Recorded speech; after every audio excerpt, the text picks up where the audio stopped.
وہ کبھی ان ظالموں کے ساتھ کھڑا ہونے والا آدمی نہیں تھا. میں آج پہلے بھی کسی سے کہہ رہا تھا, میں بھی عراق کچھ پچھلے سال گیا تھا زیارات کے اوپر, تو وہاں کے جو سابقہ پرائم منسٹر ہیں ڈاکٹر عادل عبد المہدی, ان سے ملا. جب اسلامی سربراہان ممالک کا اجلاس ہوا تھا سعودی عرب کے اندر, تو وہ پرائم منسٹر تو وہ بھی گیا تھا. وہ کہہ رہا تھا کہ اس جو اجلاس تھا اس کے اندر فلسطین کے حوالے سے, مسلمانوں کے حوالے سے جو عمران خان نے بات کی, ایسے لگ رہا تھا کہ اس بارات کا دلہا عمران خان ہے. سارے متاثر تھے. اب جہاں چلے پوچھتے ہیں عمران خان کا کیا حال ہے, سارے پوچھتے ہیں. وہ سمجھتے تھے کہ باوقار آدمی ہے, دلیر ہے, شجاع ہے, عزت نفس رکھتا ہے, وہ مسلمانوں کی ترجمانی کرتا ہے. ان کے فلسطین کے مسئلے میں رسول پاک صلی اللہ علیہ وآلہ وسلم کی ناموس کے حوالے سے بات کرتا ہے, اسلاموفوبیا کے حوالے سے وہ بات کرتا ہے, دنیا کی بات سنتی ہے. وہ تو افسوس ہے کہ خدا نہ کرے کسی کے دشمن چھوٹے حقیر لوگ ہو جائیں, بہت چھوٹے لوگ ہو جائیں. اس کی تصویر نظر نہیں آ سکتی, 804 نہیں لکھ سکتے. ابھی کیا پتنگوں کے بارے میں بسنت بنا رہے, کہتے پتنگ پر مجھے کسی نے بتایا پتہ نہیں کہ 804 کی پتنگ نہیں بنا سکتے, تصویر نہیں لگا سکتے, یہ نہیں کر سکتے, کوئی پتہ نہیں. اسلامی رسومات کے ذریعے بسنت بنانے کا اعلان ہے. اسلامی رسومات کے ذریعے. بہرحال یہ بتائے, یہ جس طرح سے اٹھتے بیٹھتے ہیں اسلام کے مطابق ہے. میں اگر شرعی احکام یہ اپنے کسی مولانا سے پوچھ لیں کہ خواتین کو کیسے باہر آنا چاہیے, اسلام کی بات کر رہے ہیں یا مذہب کی بات کر رہے ہیں, بتا دیں ذرا کیسے خاتون کو باہر آنا چاہیے, گھر سے باہر کیسے نکلنا چاہیے, نامحرموں میں کیسے آنا چاہیے. یہ اسلام کی رسومات کے مطابق پھر آتے ہیں. یہ ڈھونگ نہ رچائیں اسلام کے نام پر. آپ اس کو روکنا چاہتے ہیں, اس کے نہیں چاہتے. آپ کے ٹی وی چینل پر نیتنیاہو کی تصویریں آ رہی ہیں, اور آپ جناب عمران خان کے بارے میں کہ اس کی تصویر نہ لگے. کیوں نہ لگے؟ وہ لوگوں کے دلوں میں رہتا ہے, لوگوں کے دلوں میں آباد ہے. وہ اس کو کبھی آپ اپنے عوام سے جدا نہیں کر سکتے. بزدل آدمی بھی دلیر آدمی کو پسند کرتا ہے, پتہ ہے آپ کو؟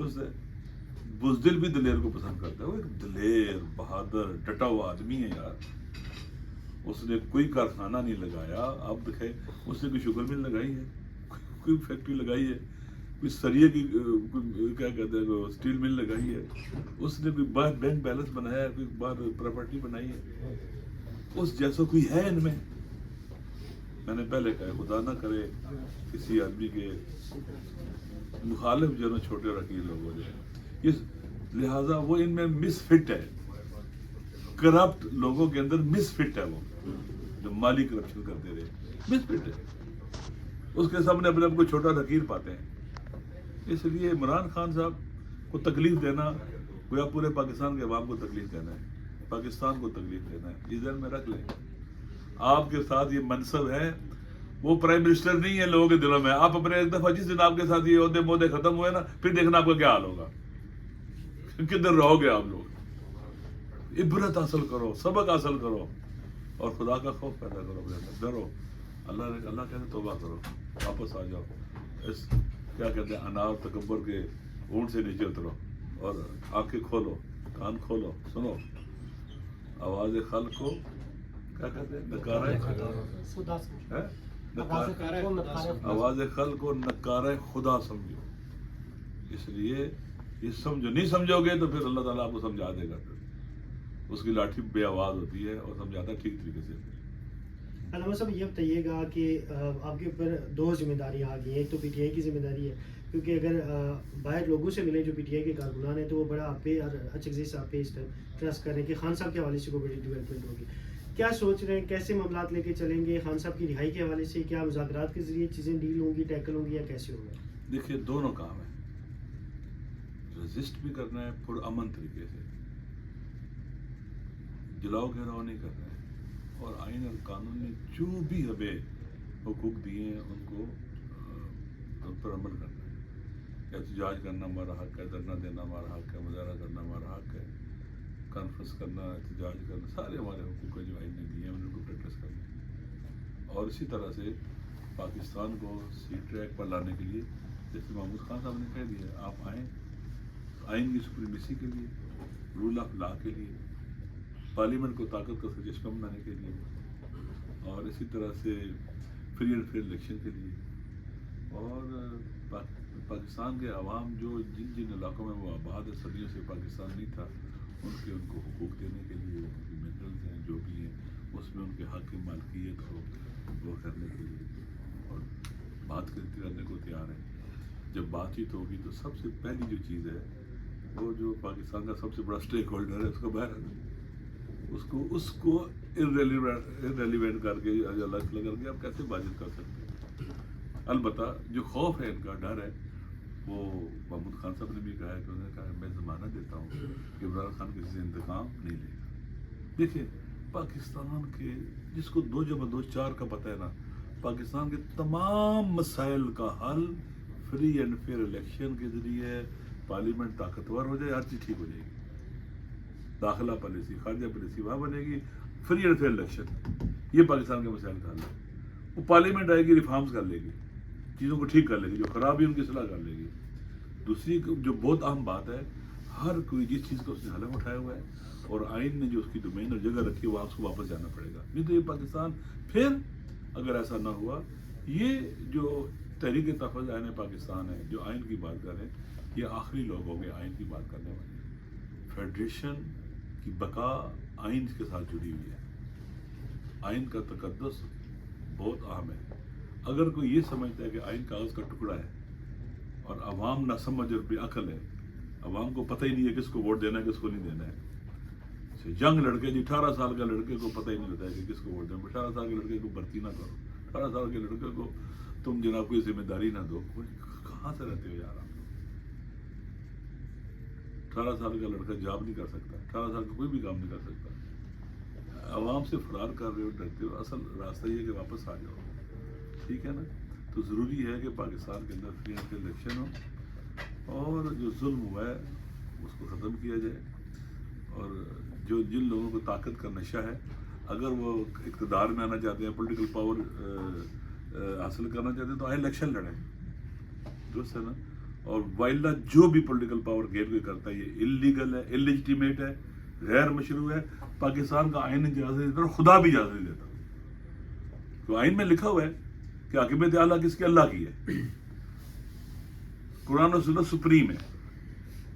آپ دیکھ لیں کہ ہر ایک ہی جگہ معین ہے وہاں پر، آئین میں لکھا ہوا ہے کہ پاکستان کے حکمران عوام منتخب کریں گے اور وہ پریکٹس کریں گے پاور کو بانوان امانت کے طور پر، کیونکہ حاکمیت اعلیٰ اللہ کی ہے، حکومت اللہ کی ہے، یہ پریکٹس کریں گے اس پاور کو، ایسے پریکٹس کریں گے کم از کم یہ ان کو یقین اور اطمینان ہو کہ ہمارے اس عمل سے اللہ ناراض نہیں ہے۔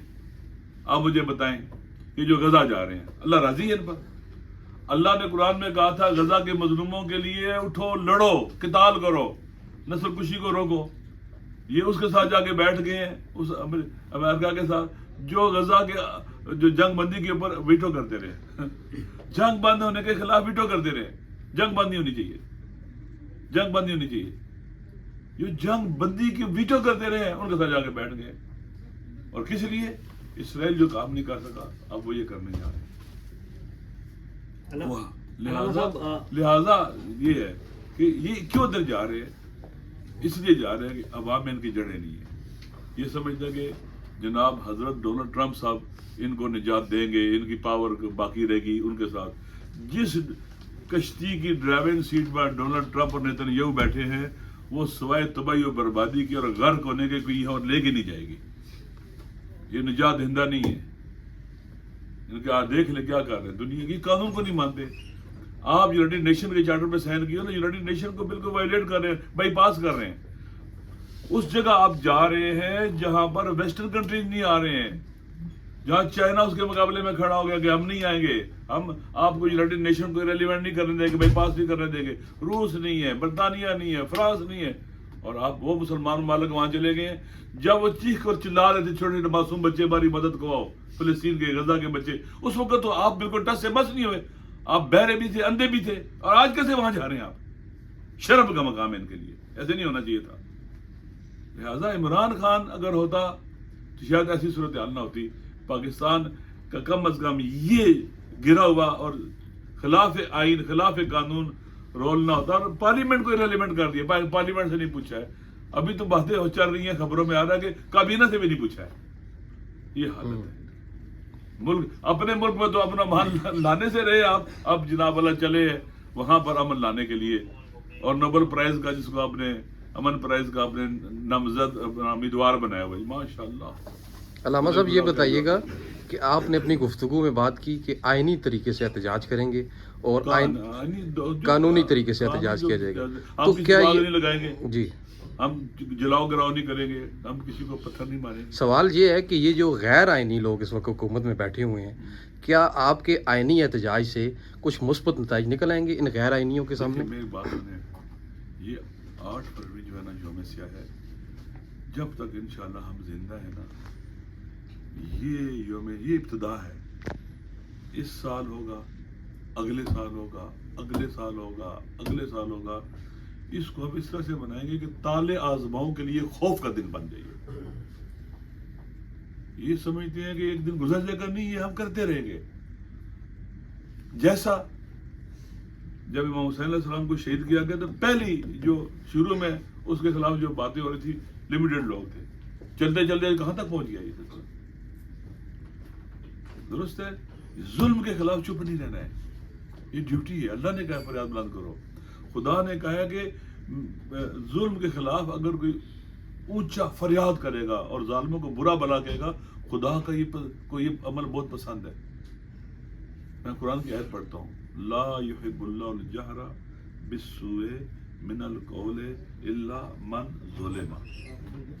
خدا کو پسند نہیں ہے کوئی شخص بلند آواز میں کسی کو برا بلا کہے مگر مظلوم. یعنی خدا کو پسند ہے کہ مظلوم ظالم کو برا بلا کہے اونچی آواز میں, مرد آباد کے اونچی آواز میں. خدا کو پسند ہے کہ مظلوم ظالم کے مقابلے میں چپ نہ رہے. ظالم کے مقابلے میں, ظلم کے مقابلے میں چپ رہنا گناہ ہے. ٹھیک ہے, ہم پرامن طریقے سے احتجاج کریں گے, اس سے نکلیں گے, اپنے حق کو پریکٹس کریں گے. یہ سمجھتے ہیں کہ اگر ہمیں یہ ماریں گے ہم بھاگیں گے تو نہیں, یہ ہمیں گولی ماریں گے ہم نہیں بھاگیں گے. ہم وہ لوگ ہیں جو ادھر مر جائیں گے پیچھے نکلیں گے, یہ گولیاں ماریں گے. ہم اپنے حق کے لیے نکلے ہیں, ہم نہیں کسی کو, ہم گالی نہیں دیں گے, کسی کو گالی نہیں دیں گے, خدا نہ خواستہ کوئی پتھراؤ نہیں کریں گے, کچھ بھی نہیں کریں گے, کیونکہ ہمیں حق ہی نہیں ہے. یہ گناہ ہے. آپ کو ظلم کے خلاف فریاد کرنے کی اجازت ہے, ظلم کرنے کی اجازت نہیں ہے. آپ خود ظلم کے خلاف اٹھے خود ظلم کریں, آگ لگاؤ, یہ کرو وہ کرو, یہ غلط ہے. یہ نہیں ہونا چاہیے. درختوں کا پتہ بھی نہیں ٹوٹنا چاہیے, یہ بھی غلط ہے. پبلک پراپرٹی ہے, سرکاری پراپرٹی ہے, اس کو تو کسی کے قریب نہیں جانا چاہیے اس کے. درست ہے. یہ تو آتے آپ دیکھیں, اس دن ہم لاہور جا رہے تھے, اسمارٹ قسم کے لڑکے, انہوں نے ینگ تھے, 2-3 گاڑیاں تھی, ڈالے والے تھے. ہمارے جو آگے گاڑیاں جا رہی تھی, ایسے چلتی گاڑی سے اترتے تھے, اتنے زبردست طریقے سے اس کو مارتے تھے, شیشے توڑتے تھے, بندوں کو مار, پھر بیٹھ کے گاڑی میں آگے. کیا ٹریننگ دی ہوئی ہے انہوں نے. لوگ یہ جو نقصان پہنچا رہے ہیں, جن کے کہنے پر نقصان, یہ ضامن ہے, پتہ ہے شرم. جائیں پوچھے مسلمان ہیں, تمام فقہائے اسلام کہتے ہیں کسی کی پراپرٹی کو جو نقصان پہنچاتا ہے ضامن ہے. ایک تو گناہ کی ہے اس نے, دوسرا ضامن ہے, اس کی گردن پر وہ پیسے ہیں اس کے, ضامن ہے خدا کی بارگاہ میں. یہ مجرم ہے, یہ مجرم ہے. آپ نے لکھ دیا خالی قرآن اور سنت سپریم ہے آئین میں, تو قرآن یہ کہتا ہے, سنت یہ کہتی ہے, کیونکہ یہ کہتی ہے. علامہ صاحب ایک شارٹلی کامنٹ اگر کرتے ہیں, خواجہ آصف صاحب نے ابھی ریسنٹ کا گیٹ پہ کہا کہ اگر P T I Imran Khan کے حجاب سے نکل کے بات کرتی ہے تو بات کرنے کو معاملہ بن سکتا ہے. کیا مائنس عمران خان اسٹریٹجی ہو سکتی ہے؟ بات سنیں یار, ان سے پوچھیں. آپ اس کو نواز شریف کو سے نکل کر بات چیت کرتے تھے, اسپتال میں ہے, بیمار ہے, باہر جانا ہے, پلیٹلیٹس گر گئے ہیں, تو مرد ہم غم وہی ہوتا تھا. یہ کوئی عقل مند آدمی بات کر سکتا ہے, سیاسی آدمی یہ بات کر سکتا ہے کہ بھئی آپ بھئی وہ پاکستان میں, پاکستان کے 90% عوام اس کے ساتھ, تم اس سے الیکشن ہارے ہو, تم اس کو نہیں ہرا پا رہے, تم لوگوں سے اس کو الگ تھلگ نہیں کر پا رہے, نہیں ڈیٹیچ کر پا رہے. عمران خان کو دنیا کی کوئی طاقت, یہ اپنے آپ کو جو کہتے ہیں نا, کوئی ایسی طاقت پاکستان میں ہے ہی نہیں جو مائنس کر سکے عمران خان. وہ ریلیونٹ ہے, تھا, ہے اور رہے گا. شکریہ سر. Thank you sir.